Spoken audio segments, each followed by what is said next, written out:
اور اس لیے اتاری ہے کہ تم یوں نہ کہو کہ ہم سے پہلے 2 ہی گروہوں پر کتابیں اتری ہیں اور ہم ان کے پڑھنے سے بے خبر تھے، یا یہ نہ کہو کہ اگر ہم پر بھی کتاب نازل ہوتی تو ہم ان لوگوں کی نسبت کہیں سیدھے رستے پر ہوتے۔ سو اب تو تمہارے پاس تمہارے پروردگار کی طرف سے دلیل اور ہدایت اور رحمت آ گئی ہے، تو اس سے بڑھ کر ظالم کون ہوگا جو اللہ کی آیتوں کی تکذیب کرے اور ان سے لوگوں کو پھیرے۔ جو لوگ ہماری آیتوں سے پھیرتے ہیں، اس پھیرنے کے سبب ہم ان کو برے عذاب کی سزا دیں گے۔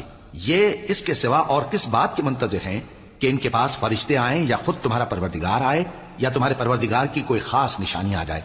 جس روز تمہارے پروردگار کی خاص نشانی آ جائے گی تو جو شخص پہلے ایمان نہیں لایا ہوگا اس وقت اسے ایمان لانا کچھ فائدہ نہیں دے گا، یا جس نے اپنے ایمان کی حالت میں نیک عمل نہیں کیے ہوں گے تو گناہوں سے توبہ کرنا مفید نہ ہوگا۔